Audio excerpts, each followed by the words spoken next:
नमस्कार, SBT news में आपका स्वागत है। पेश है 1 जुलाई गुरुवार सुबह 10:15 बजे राजस्थान की बड़ी खबरें। पेट्रोल डीजल की महंगाई से त्रस्त लोगों को सरकारी तेल कंपनियों ने गुरुवार को एक और झटका दिया। तेल कंपनियों ने घरेलू गैस सिलेंडर और कमर्शियल गैस सिलेंडर के दामों में बढ़ोतरी कर दी है। इस नई बढ़ोतरी के बाद घरेलू गैस सिलेंडर जहां 25 रुपए 50 पैसे महंगा हो गया है, वहीं कमर्शियल सिलेंडर की कीमतों में 84 रुपए की बढ़ोतरी हो गई है। नई कीमतों के बाद जयपुर में अब घरेलू गैस सिलेंडर 813 रुपए की जगह पर 838 रुपए 50 पैसे में मिलेगा। वहीं कमर्शियल सिलेंडर 1488 रुपए की जगह अब 1572 रुपए में मिलेगा। प्रदेश से मानसून गायब होने के बाद से गर्मी के तेवर लगातार तीखे होते जा रहे हैं। पिछले दिनों से प्रदेश में मौसम शुष्क बना हुआ है, साथ ही दिन और रात के पारे में बढ़ोतरी हो रही है। मौसम विभाग ने गुरुवार को प्रदेश के 3 जिलों में भीषण लू का ऑरेंज अलर्ट तो 15 जिलों में लू का येलो अलर्ट जारी किया है। देश के पूर्वी राजस्थान के अलवर, धौलपुर, भरतपुर, दौसा, करौली, जयपुर, टोंक, सवाई माधोपुर, सीकर, झुंझुनू, कोटा, बूंदी में लू का येलो अलर्ट तो पश्चिमी राजस्थान में चूरू, श्रीगंगानगर, हनुमानगढ़ जिलों में कहीं कहीं भीषण लू और बीकानेर, नागौर और जैसलमेर में लू चलने का ऑरेंज अलर्ट मौसम विभाग ने दिया है। मुख्यमंत्री अशोक गहलोत ने कहा कि राज्य सरकार के सतत प्रयासों से इंदिरा गांधी नहरी तंत्र की रीलाइनिंग का ऐतिहासिक काम हुआ है। इससे जल की बड़ी झीझक रुकेगी एवं सिंचाई और पेयजल के लिए अंतिम छोर तक अधिक पानी मिल सकेगा। उन्होंने कहा कि अधिकारी बेहतर जल प्रबंधन कर इंदिरा गांधी नहर से जुड़े सभी 10 जिलों में सुचारू जलापूर्ति सुनिश्चित करें। साथ ही टेल क्षेत्र के किसानों को सिंचाई के लिए पर्याप्त पानी मिले, इसके लिए विभाग कार्य योजना बनाकर आगे बढ़े। राजस्थान में लंबे समय से तबादलों का इंतजार कर रहे शिक्षकों के तबादले जुलाई में खुलने की संभावना है। विभागीय सूत्रों के मुताबिक तबादलों के तहत सभी शिक्षक वर्ग से तबादले होंगे। गौरतलब है कि कुछ समय पूर्व कांग्रेस विधायकों ने इस बारे में सरकार व शिक्षा मंत्री गोविंद सिंह डोटासरा से तबादले खोलने का आग्रह किया था। विभाग की ओर से जुलाई के प्रथम सप्ताह में तबादलों के औपचारिक आदेश जारी हो सकते हैं। वहीं जुलाई में प्रिंसिपल पद के लिए डीपीसी भी होगी। जैन धर्म के प्रसिद्ध तीर्थ क्षेत्र श्री महावीर जी का श्री दिगंबर जैन अतिशय क्षेत्र मुख्य मंदिर में गुरुवार से खुलेगा। कोरोना संक्रमण के दौरान कई माह के बाद मंदिर में दर्शनार्थी भगवान जिनेंद्र के दर्शन कर सकेंगे। प्रबंधकारिणी कमेटी की ओर से मंदिर खोलने को लेकर गाइडलाइन अनुसार विशेष प्रबंध किए गए हैं। क्षेत्र में आने वाले यात्रियों के लिए कोरोना गाइडलाइन के अनुरूप विशेष व्यवस्थाएं की गई हैं। कोरोना संक्रमण ने मार्च 2020 से रेल सफर के अनुभव में कई बदलाव किए हैं। जहां बिना बेड रोल की सुविधा का सफर करने को मजबूरी है, वहीं कोरोना संक्रमण रेल यात्रियों को मिलने वाली कई श्रेणी की रियायतों को भी खा गया है। रेलवे की ओर से विभिन्न श्रेणियों में रियायत दी जाती है, लेकिन मुख्य रूप से करीब 55 श्रेणी के यात्रियों को रियायती किराए पर यात्रा करने की सुविधा का प्रावधान है। लेकिन कोरोना संक्रमण के आने के लेकर अब तक कई श्रेणियों को यह सुविधा नहीं मिल रही है। जीएसटी राजस्व देश में लगातार नए रिकॉर्ड की ओर है और राजस्थान भी इसमें पीछे नहीं रहा।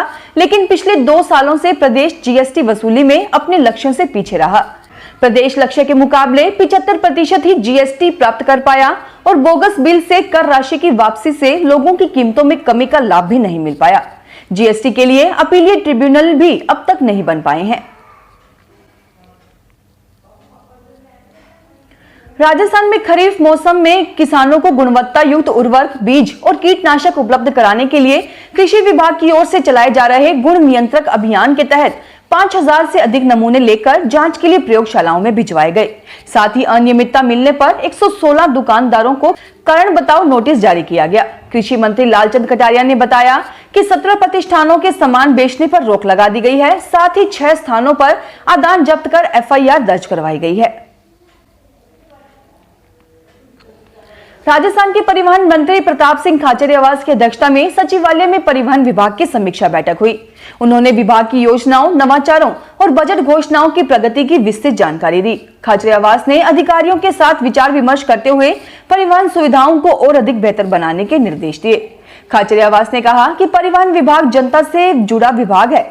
ऑटो रिक्शा, मिनी बस, निजी बस संचालकों की समस्याओं का निस्तारण किया जा रहा है। स्टेज कैरीज और कॉन्ट्रैक्ट कैरीज को भी टैक्स के प्रस्ताव की फाइल वित्त विभाग को भेजी गई है।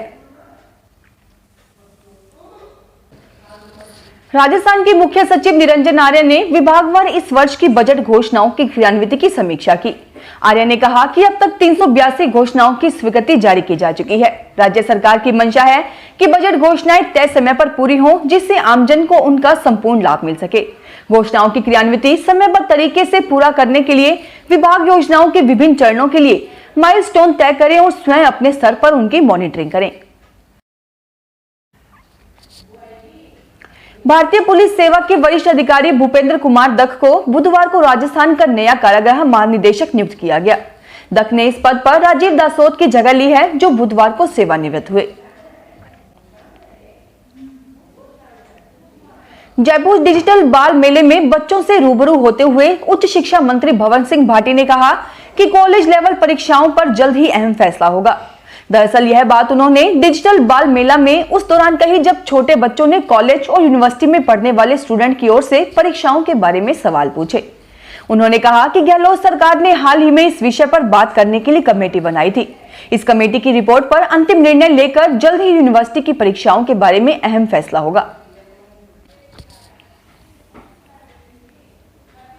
राजस्थान विश्वविद्यालय सहित उच्च शिक्षण संस्थानों में अध्ययनरत विद्यार्थियों की परीक्षाओं की स्थिति को स्पष्ट किए जाने सहित विभिन्न मांगों को लेकर बुधवार को एनएसयूआई के प्रतिनिधि मंडल ने उच्च शिक्षा मंत्री भंवर सिंह भाटी के नाम से उनके विशेषाधिकारी को ज्ञापन दिया।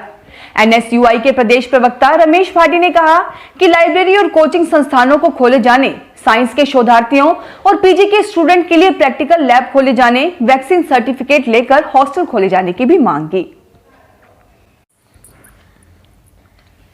डिजिटल मीडिया आचार संहिता से अभिव्यक्ति की स्वतंत्रता में कमी नहीं आएगी, लेकिन महिलाओं के आपत्तिजनक व बच्चों के लिए नुकसानदेह कंटेंट को रोकना केंद्र सरकार की जिम्मेदारी है। इसके लिए डिजिटल मीडिया संस्थान को स्व अनुशासन रखना होगा।